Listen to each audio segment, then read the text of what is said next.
एक सवाल बताइए, भगवान रामचंद्र जी ने 14 वर्ष के वनवास में नॉनवेज खाया था कि नहीं? बिल्कुल लिखा है। वाल्मीकि रामायण में लिखा है।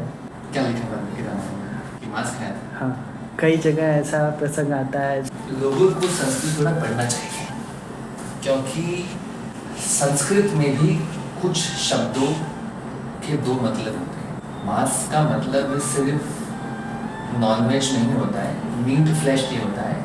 फल का जो पल्प होता है उसको भी मांस कहते हैं। एक जगह प्रसंग आता है, इस श्लोक लिखा गया है कि श्री रामचंद्र जी सीता जी से कहते हैं कि मैंने इसको आग में पकाकर लाया है, बहुत ही सुंदर स्वाद आएगा, कृपया इसका सेवन करो। इस बारे में आपका क्या कहना है? जरूरी नहीं कि वो नॉनवेज ही। पहली बात तो सनातनी नॉनवेज खाते नहीं, वो साक्षात भगवान है। मांस शब्द का रेफरेंस फ्रूट पल्प से है, जो फल में जो गूदा होता है अंदर का, उसको भी मांस कहते हैं। तो उन्होंने उस मांस शब्द का प्रयोग किया है। और अगर कुछ आग में पकाया है तो वो मांस थोड़ी है। जो ब्रिंजल होता है उसको भून के खाते हैं। रेडिट पे मैंने पढ़ा कल, एक व्यक्ति ने बड़े गर्व से कहा था कि मांस खाना हमारी संस्कृति है, हमारी परंपरा है और हमें मांस खाना चाहिए। हाँ। हमारा इतिहास रहा है मांस खाने का। और उसने प्रसंग क्या दिया कि मेरे पास वाल्मीकि रामायण का पुप है, प्रूफ भी नहीं लिखा, बेचारे ने पुप लिखा था और उसका पुप उप हो गया।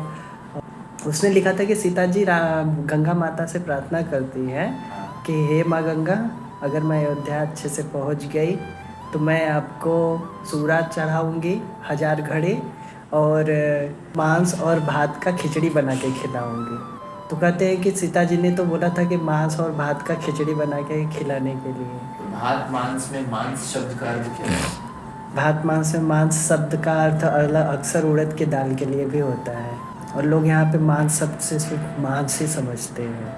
मुझे लगता है विषय आपके साथ काम करते करते मुझे शास्त्रों का स्वाध्याय ज़्यादा करना पड़ेगा, बिकॉज कैसे अगर आप कैमरा लेके आओगे और बोलोगे आप पे तांगे खड़ा हो और प्रश्न का उत्तर दीजिए, तो भाई मुझे तो शास्त्रों का अध्ययन मैंने इतना किया नहीं है, हार्डली कुछ किया है। अभी गीता शुरू की है। गीता से याद आया, अगला प्रश्न हमारा महाभारत के लिए होगा।